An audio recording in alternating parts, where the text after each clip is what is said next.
This is Mags on Media coming to you from the sunny south of France as we bring you all the news you need to know from the 61st Cannes Lions Festival of Creativity.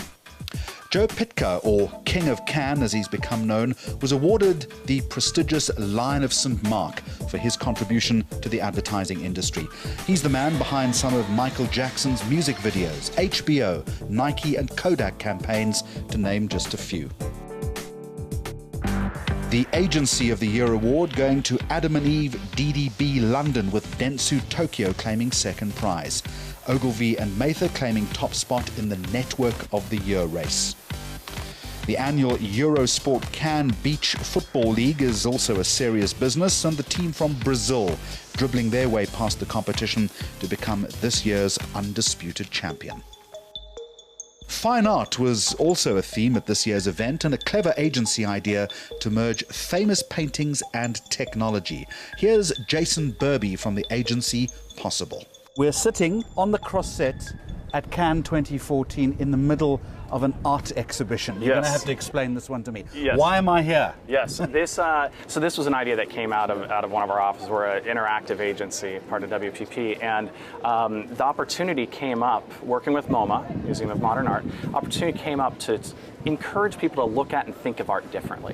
What we found is that the way people often interact with art is in museums or through a critic's eyes, yet all of these pieces mean different things to individuals. We created Art140 to bring the idea of, in 140 characters, what does this piece of art mean to you?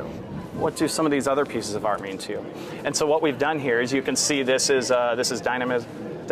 Thank you, of a soccer player. Umberto Boccioni. There you go.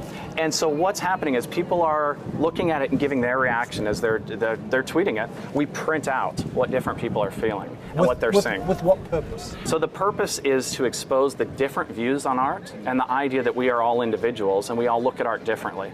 Now, the other thing we're doing that's interesting is all the data behind it. What time of day? What are some of the patterns based on time of day, based on where they tweeted from? Because you can do this in the physical space here, but it's also online. You can do it on your phone, you can do it through a browser. So go and share something with us. What time of the day works best to appreciate art in an optimum manner? Well, I think that's a great question. The point is, optimum means different things to different people. Right? Taken, yeah. People will, especially in this environment, have a glass of rosé in the evening. People will get a little less serious later in the evening, and they will start seeing very different things. That I look at a painting and I can't imagine how they saw that, but we do start to look at it and say, what is, are people happy? Are people cynical? What are people seeing in things? This is all about harnessing the power of social media. It is. What do you think you'll achieve here? My take on it is, it's understanding what art, something that is as subjective as you could possibly be, what does art mean to different people? And from a marketer's standpoint, you ask that question, well, why does this matter to marketers? The lesson, the idea is, for an agency like ours, is marketers need to realize we're not all the same. We don't all interact the same. People are going to see things and get very different feelings about them.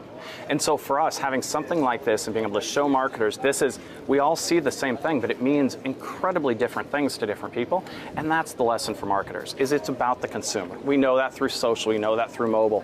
But this starts to take something very subjective and say, different things, different people, different feelings. And that's, of course, the greatest challenge for a marketer anywhere in the world, is to try and move away from this homogenization, and to find that unique relationship between you, the marketer, and me, the customer.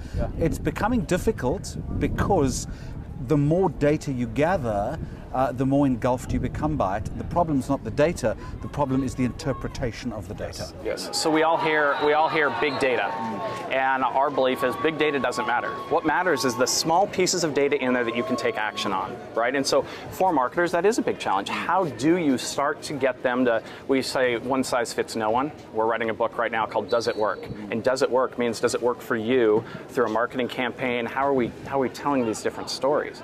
And so for us, that idea of getting in and shifting that conversation where we're not talking to everyone the same way, but we're treating people as individuals that they are, means a lot greater success for marketers. It's all very well to get that data, but then once you have the data which individualizes the message, it's important to understand then how to talk to that person, the language, the tonality, and as you mentioned at the start of this discussion, even the time of day. Absolutely. Yeah. Absolutely. We have some clients where we will Friday night, and this is automatic, there's not someone in changing this around. Friday night, the template will change on their site, mobile and desktop, and we'll make the copy shorter for the weekend, because we found that it performs better with the shorter copy on the weekend. We have another client, different industry, another client that does the exact opposite.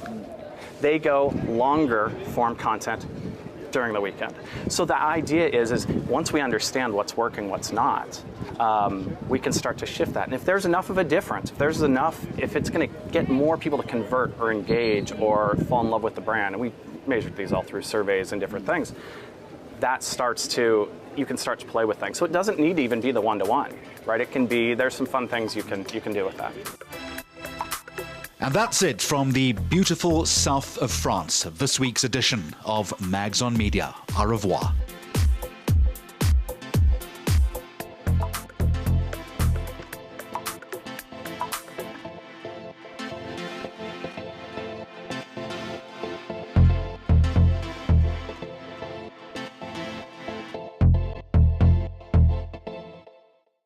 News that moves. ENCA.com.